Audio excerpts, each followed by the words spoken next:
Assalamualaikum warahmatullahi wabarakatuh. Perkenalkan saya Muhammad Jidan Ramadan dengan NIM belakang 110. Pada pertemuan kali ini kita akan membahas tentang sumber daya komputasi dan komunikasi. Kita awali dengan latar belakang, yaitu di mana sumber daya komputasi dan komunikasi lebih merujuk kepada sebuah komputer. Pada zaman dahulu, ukuran komputer itu sangatlah besar karena belum ditemukannya teknologi yang sangat pesat, sehingga komputer zaman dahulu itu lebih besar. Untuk sebuah ruangan yang hanya diisi komputer memang besar, tentu saja pengoperasiannya membutuhkan banyak orang. Lalu pada zaman ini, semakin berkembangnya zaman, tentu saja komputer semakin berkembang pesat, dan untuk ukuran dari komputer tersebut itu semakin lama semakin mengecil, tetapi kualitasnya semakin meningkat. Seperti yang kita kenalnya, yaitu PC, personal komputer. Lalu juga ada berkembangnya suatu notebook serta netbook. Lalu selanjutnya peranti keras. Peranti keras ini memiliki 5 macam ya, yaitu prosesor. Jadi prosesor adalah suatu pemrosesan pusat atau bisa kita sebut dengan CPU, yaitu otak dari komputer tersebut. Adalah suatu tempat pemrosesan data yang dilakukan.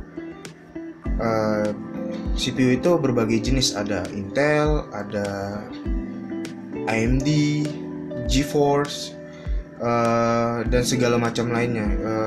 Yang seperti kita tahu saat ini ada perkembangan CPU Intel Core i3 atau i5 dan sejenisnya. Lalu CPU ini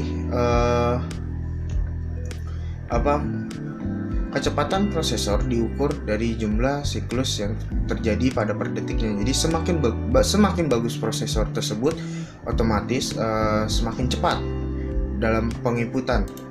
Lalu kedua, memori. Nah, di sini memori itu dibagi dua jenis. Ada memori yang bisa kita sebut dengan RAM, random access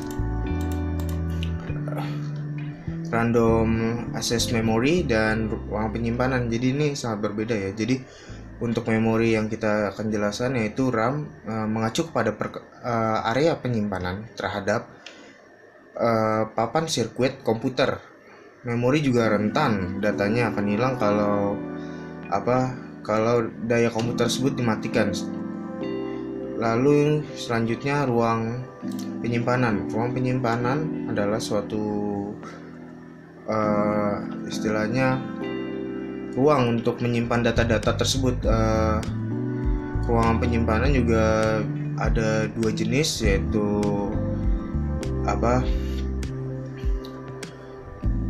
penyimpanan dalam atau bisa kita sebut dengan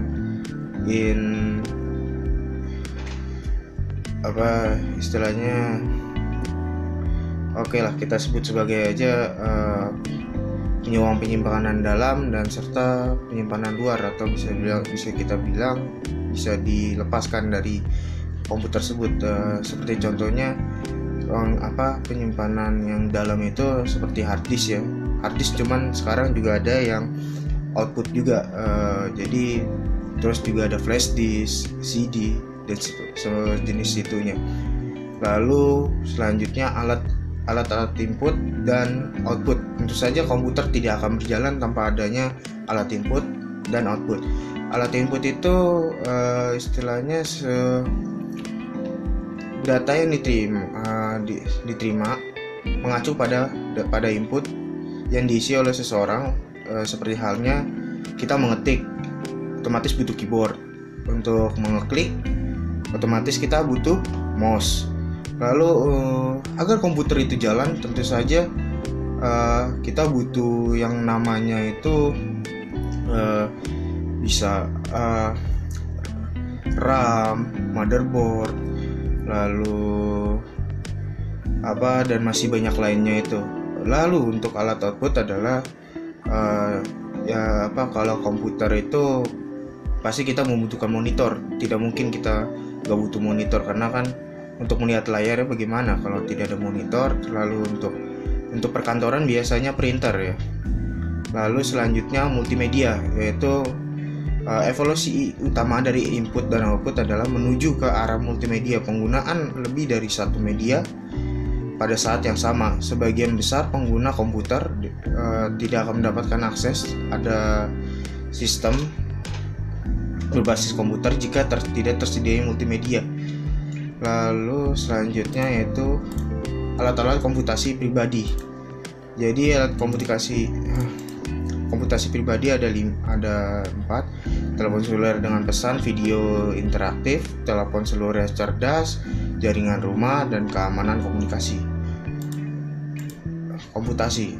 Jadi untuk telepon seluler ini seperti kita lihat, yaitu semakin berkembangnya zaman muncullah smartphone. Jadi kita bisa menelpon jarak jauh, bisa kita video call jarak jauh. Lalu telepon seluler cerdas ini satu jenis dengan ini pesan dan video interaktif, yaitu. Terus selanjutnya jaringan komputer populer pada TV kabel. Perusahaan telepon memasarkan modem untuk koneksi broadband. Cuman yang kita ketahui saat ini untuk jaringan lebih besarnya ke wifi ya, router juga. Lalu untuk selanjutnya keamanan komputasi rumah, yaitu ada 3 aspek, yaitu update system, virus, dan spyware. Jadi itu harus ada keamanannya. Jadi biar komputer itu tidak terkena virus, terus tidak seperti halnya tidak ada pencurian data, dan juga adalah keamanan untuk komputer itu untuk mencegah virus masuk ketika kita mengakses web. Lalu selanjutnya peranti lunak. Ada peranti lunak sistem, peranti lunak aplikasi. Jadi peranti lunak sistem adalah peranti lunak sistem operasi menjalankan dasar-dasar yang dibutuhkan oleh seluruh pengguna dari satu komputer tertentu. Sistem operasi mengelola komputer-komputer tersebut dalam berfungsi sebagai suatu antarmuka penghubung antar pengguna, piranti lunak aplikasi, dan piranti keras. Lalu untuk piranti lunak aplikasi, para profesional sistem informasi membuat piranti lunak siap pakai dan piranti lunak aplikasi sesuai pesanan. Lalu piranti lunak aplikasi siap pakai atau bisa kita kenal dengan piranti lunak off the shelf diproduksi oleh pemasok dan dijual kepada pengguna. Lalu selanjutnya ada komunikasi ini ada 3 ya: jaringan pribadi maya, koneksi publik, serta saluran pribadi. Jadi untuk koneksi publik, seseorang menggunakan sistem telepon tetap dapat memahami komunikasi ketika saluran tersebut memiliki suara berdenging, sedangkan komputer itu koneksinya membutuhkan koneksi yang diandalkan untuk dalam berkomunikasi.